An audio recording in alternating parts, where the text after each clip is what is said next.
बेटे आज हम अपनी आगे की क्लास को कंटिन्यू करते हैं और आज का जो हमारा टॉपिक है वो है आपका टाइप्स ऑफ रिएक्शन में जो थर्ड टाइप आता है that is known as displacement reaction.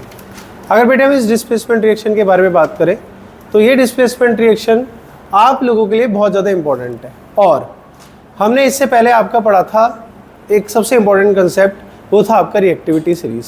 क्यों रिएक्टिविटी सीरीज़ हमने पढ़ी थी और क्यों हमें उन सारे के सारे जो एलिमेंट्स हैं उनका नाम याद रखना है, उसका रीज़न मैं आपको अभी समझाऊंगा। ठीक है, फिलहाल हम डिस्प्लेसमेंट रिएक्शन समझ लेते हैं कि ये होता क्या है।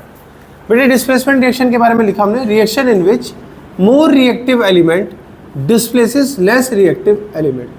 इन्होंने बोला कि जो आपका ज़्यादा रिएक्टिव एलिमेंट होता है वो लेस रिएक्टिव मेटल को क्या कर देता है, आपका डिस्प्लेस कर देता है और उसका सॉल्ट बना देता है। इसका मतलब क्या है, देखो ए बी कोई एक रिएक्टेंट है, ये किसी सी रिएक्टेंट से मिलेगा। ठीक, तो ये क्या बनाएगा आपका ए प्लस, तो ए आपका अलग हो गया और सी भी आपका अलग हो गया। अगर आप इस बी को देखेंगे तो बी आपको ऐसा लगेगा जैसे बी बिल्कुल बेवफा है। क्यों? क्योंकि ए के साथ था वो पहले रिएक्टेंट के अंदर और सी में कैसा हो गया वो आपका रिएक्ट करने के बाद इस सी के साथ चले गए। ठीक, अब इस कंसेप्ट को हम समझते हैं with the help of reaction zinc की रिएक्शन हमने कॉपर सल्फेट से किया है। तो जिंक के बारे में अगर हम बात करें तो zinc is more reactive than copper.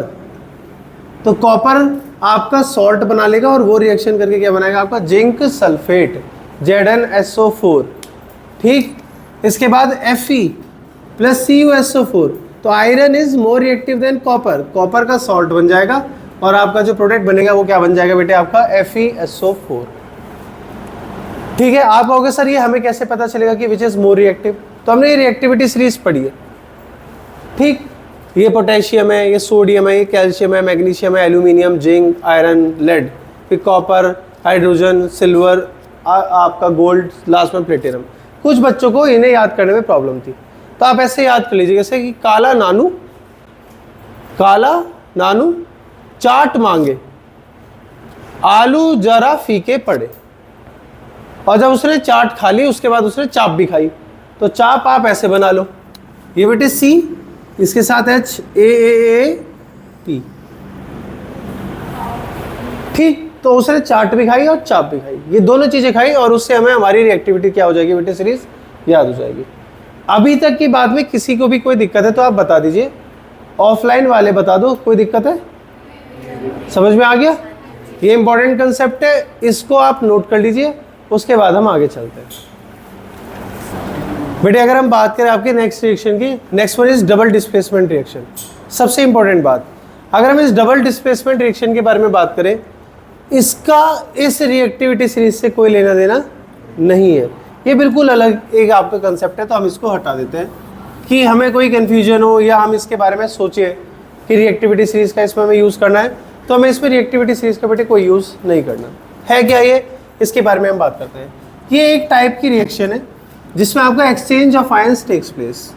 आपके एक्सचेंज होते हैं क्या चीज़, आपके आयंस। ये ऐसी टाइप की आपकी रिएक्शन है जिसमें दो कंपाउंड आपके बेटे रिएक्ट करते हैं और आपका दो ही नए कंपाउंड्स आपके बनाते हैं। दो कंपाउंड रिएक्ट करेंगे और आपके दो ही क्या बनाएंगे, आपके नए कंपाउंड्स बना देंगे। दो कंपाउंड रिएक्ट करेंगे और दो ही आपके नए कंपाउंड्स बना लेंगे। इस बात को हमने कैसे सीखा, हमने देखा कि Na2SO4 सोडियम सल्फेट की रिएक्शन बेरियम क्लोराइड में कराई, BaCl2 से कराई। तो यहाँ पर आपका नया कंपाउंड बना बेरियम सल्फेट और आपका NaCl that is salt, common salt जिसे हम अपने नॉर्मल घर में यूज़ करते हैं। तो ये एक फर्स्ट कंपाउंड था, ये सेकंड कंपाउंड है। यहाँ से आपका जो बना नया प्रोडक्ट वो ये फर्स्ट कंपाउंड है, ये आपका सेकंड कंपाउंड। इसके बाद बेटे आपका सिल्वर क्लोराइड, एक अलग कंपाउंड का नाम। फिर उसके बाद सोडियम नाइट्रेट, ये अलग कंपाउंड का नाम। जब इन्होंने रिएक्ट करा तो ये बना आपका सिल्वर नाइट्रेट और आपका एक कॉमन सॉल्ट। तो फिर से दो नए कंपाउंड बन गए। तो इनका दो कंपाउंड की हेल्प से आपके दो ही कंपाउंड की क्या होती है बेटे, फॉर्मेशन होती है और इसका रिएक्टिविटी सीरीज से कोई भी लेना देना नहीं होता। This kind of reaction in which two compounds makes two आपके न्यू कंपाउंड्स और with the help of exchange of ions और किसी भी आपके प्रोसेस से that kind of reaction is known as double displacement reaction. ऐसी रिएक्शन को हम डबल डिस्प्लेसमेंट रिएक्शन कहते हैं। आप इसका स्क्रीनशॉट ले लीजिए, उसके बाद फिर हम आगे चलते हैं। बेटा नेक्स्ट आपका टॉपिक है ऑक्सीडेशन। और ऑक्सीडेशन आपका कंपोज हुआ होता है आपका एक स्पेशल एजेंट से जो आपकी ऑक्सीडेशन रिएक्शन में हेल्प कराता है। उसको हम क्या नाम देते हैं आपका ऑक्सीडाइजिंग एजेंट। इसे आप ध्यान से समझ लीजिए। ऑक्सीडेशन क्या है? एक ऐसी type of reaction is in which addition of oxygen या फिर removal of hydrogen can takes place. या तो उसमें ऑक्सीजन ऐड हो जाएगा, एडिशन ऑफ ऑक्सीजन, या तो ऑक्सीजन ऐड हो जाएगा या हाइड्रोजन का रिमूवल हो जाएगा। एक केस हो जाए क्या, ऐड हो जाए O2 या आपका क्या हो जाए, रिमूव हो जाए हमारा हाइड्रोजन। दोनों बात एक ही है। Such kind of reaction is known as oxidation. ऐसी रिएक्शंस को हम ऑक्सीडेशन रिएक्शन कहते हैं। इस प्रोसेस में जो हमारी हेल्प करता है that agent is known as oxidising agent. कहना क्या चाह रहा है ये? तो यही कहना चाह रहा है कि ऐसा सब्सटेंस जो प्रोवाइड कराता है ऑक्सीजन को या रिमूव कराता है आपका हाइड्रोजन को, तो ऐसे सब्सटेंसेस को हम क्या कहते हैं आपका ऑक्सीडाइजिंग सब्सटेंस या ऑक्सीडाइजिंग एजेंट, जो हमारा क्या करेगा, ऑक्सीजन हमें दे देगा या उस हाइड्रोजन को क्या करा देगा, रिमूव करा देगा। उसको हम क्या कहते हैं आपका ऑक्सीडाइजिंग एजेंट। जैसे 2 element of copper plus oxygen से रिएक्ट करे 2CO बन गया। तो आपने देखा जो कॉपर है उसके पास एडिशन हो गया ऑक्सीजन का। पहले यहाँ पे सिर्फ कॉपर था, ऑक्सीजन थोड़ी था, लेकिन जब आप इसके प्रोडक्ट पे आए तो इसके पास ऑक्सीजन भी आ गया। इसकी मतलब ये क्या हो गया, इसका ऑक्सीडेशन। अरे क्या हो गया इसका ऑक्सीडेशन। हमें कैसे पता चला? तो आपने बोला कि सर अगर हम बात करें रिएक्टेंट में तो हमारे पास सिर्फ कॉपर था, उसकी रिएक्शन ऑक्सीजन से करवाई और रिएक्शन के बाद कॉपर ऑक्साइड बन गया, तो इसका मतलब उसका ऑक्सीडेशन हो गया। जैसे यहाँ देखो मीथेन की रिएक्शन हमने 2 मॉलिक्यूल ऑफ हाइड्रोजन से कराया, तो मीथेन में जो आपका कार्बन है वो रिएक्ट करके क्या बन गया आपका CO2। तो CO2 की अगर हम बात करें तो इसका तो हो गया आपका ऑक्सीडेशन। और बाकी बचे हुए दोनों एलिमेंट का अगर हम बात करें तो यहाँ पर क्या हो गया आपका 2H2O। तो यहाँ ऑक्सीडेशन किसका भी हो गया, साथ में आपका हाइड्रोजन का। हाइड्रोजन के साथ भी ऑक्सीजन के मॉलिक्यूल चले गए, क्या बन गया आपका H2O। तो ऑक्सीडेशन आपका एक ऐसा प्रोसेस है इन विच गेन ऑफ क्या चीज़ हो जाए आपका, ऑक्सीजन हो जाए या हाइड्रोजन का रिमूवल हो जाए, जो आपके हाइड्रोजन के रिमूवल में मदद करे और आपके ऑक्सीजन को प्रोवाइड कराने में मदद करे। That agent is known as oxidising agent. ये भी बहुत इंपॉर्टेंट पार्ट है। इसके बाद नेक्स्ट टॉपिक है आपका रिडक्शन और यहाँ पर आ जाएगा आपका रिड्यूसिंग एजेंट। तो आप इसका स्क्रीनशॉट ले लीजिए, उसके बाद चलते हैं हम आगे। फिर नेक्स्ट टॉपिक है आपका रिडक्शन। जैसे ऑक्सीडेशन आपका इंपॉर्टेंट पार्ट था वैसे ही आपका रिडक्शन एक बहुत इंपॉर्टेंट पार्ट है। अगर हम रिडक्शन के बारे में बात करें और ऑक्सीडेशन के बारे में बात करें तो ऑक्सीडेशन और रिडक्शन दोनों मिलकर आपका रेडॉक्स रिएक्शन बनाता है। This is our next topic, ये हमारा नेक्स्ट टॉपिक है। फिलहाल हम अभी नहीं बात करते हैं रिडक्शन के बारे में। तो रिडक्शन क्या होता है? रिडक्शन एक आपकी ऐसी टाइप ऑफ रिएक्शन है in which addition of hydrogen take place. Oxidation में एडिशन ऑफ ऑक्सीजन हो रहा था, रिडक्शन में एडिशन ऑफ हाइड्रोजन होगा। ये वाली बात हमें याद रखनी है। और removal of oxygen can take place, oxygen को हटा देंगे। ऑक्सीजन को हटाने में हमारी जो हेल्प करता है इस काइंड ऑफ रिएक्शन में, उसे हम कहते हैं आपका रिड्यूसिंग एजेंट। रिड्यूसिंग एजेंट का मतलब है ऐसा सब्सटेंस जो आपका हाइड्रोजन को तो प्रोवाइड कराएगा, देगा हाइड्रोजन, और ऑक्सीजन का रिमूवल कराएगा और रिमूवल करेगा ऑक्सीजन का मतलब उसको हटाएगा। Such kind of agent is known as reducing agent. और इसके लिए आपने ये वाली रिएक्शन लिखी है कि BaCl2 प्लस H2SO4। तो आपने देखा कि यहाँ पर आपका क्या है, हाइड्रोजन है। हाइड्रोजन का क्या कराया आपने, प्रोवाइड कराया। किसे प्रोवाइड कराया? तो क्लोरीन को प्रोवाइड कराया, आप ऐसे समझ सकते हो। या BaCl2 है आपका, ये रिड्यूस हो गया, इसने किससे रिएक्शन कर ली, आपकी SO4 से रिएक्शन कर ली। तो यहाँ इसका मतलब क्या हुआ, आपका H2SO4 स्प्लिट हो गया, अलग अलग हो गया। हम इस बात को और भी तरीके से समझ सकते हैं, बट वो पार्ट आएगा आपका क्लास 11 के अंदर, और वहाँ आप पूरा एक चैप्टर ही पढ़ोगे रेडॉक्स रिएक्शन। फिलहाल हमें यहाँ पे जो समझना है वो रिडक्शन समझना है। रिडक्शन आपका वो होता है जो हाइड्रोजन को प्रोवाइड कराए और आपके ऑक्सीजन को रिमूव कराए। उसके लिए आपकी रिएक्शन ये रही रिडक्शन की। इसके बाद बेटा जो हमारा टॉपिक आएगा वो आएगा रेडॉक्स रिएक्शन।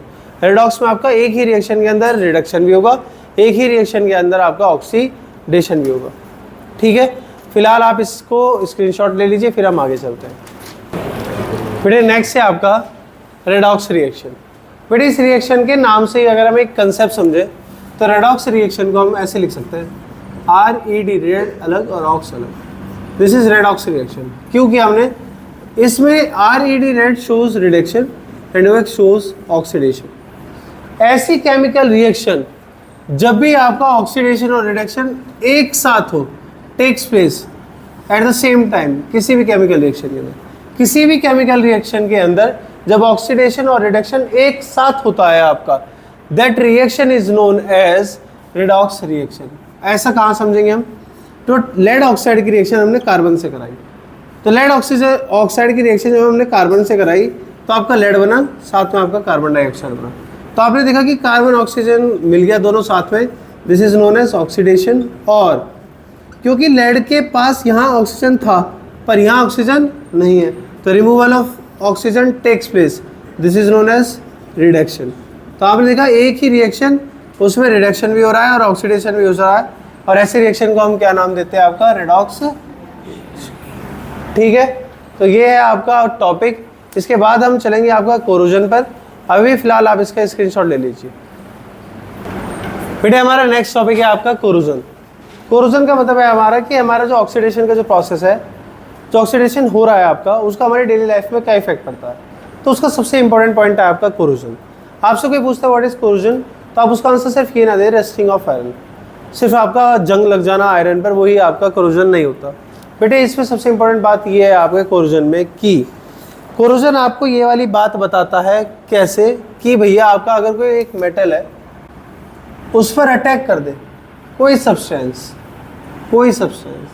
अराउंड इट, उसके चारों तरफ, चाहे किसी के पास मॉइस्चर हो, चाहे किसी के पास एसिड हो, तो हम कह सकते हैं कि वो आपका मटेरियल क्या हो गया? कोरोड हो गया, उस पर जंग लग गया है।